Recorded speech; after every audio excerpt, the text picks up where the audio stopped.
V zadnjem času je bilo nedavno veliko napačnih informacij okoli delovanja Športne zveze gluhih Slovenije in ureditve statusa vrhunskega oziroma kategoriziranega športnika pri gluhih športnikih, ki so dosegli zavidljive rezultate na mednarodni ravni. Pojavljajo se tudi nejasnosti okoli sistema financiranja športa gluhih in športa invalidov nasploh.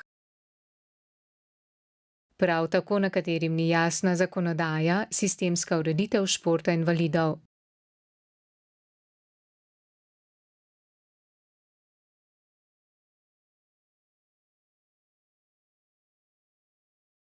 Športna zveza gluhih Slovenije želi odpraviti napačno obveščenost in nejasnosti okoli športa gluhih v Sloveniji s tem, da sklicuje okroglo mizo, ki bo v soboto 18. oktobra 2014 s pričetkom ob 9:30 v večnamenski dvorani Društva gluhih in naglušnih Ljubljana za Travniki 40 1260 Ljubljana Polje, kamor je povabila predstavnika Zveze za šport invalidov Paraolimpijski komite, ki bosta vodjem in članom športne sekcije Društev gluhih in naglušnih Slovenije posredovala informacije iz prve roke.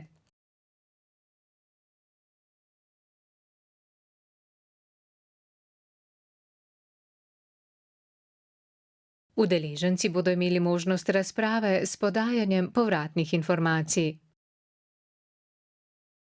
Predvidevamo, da bomo okroglo mizo zaključili ob 14. uri.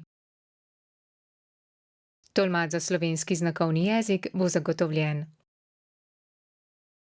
Na okroglo mizo vabimo vodje športnih sekcij ter športnice in športnike iz društev kot tudi reprezentante.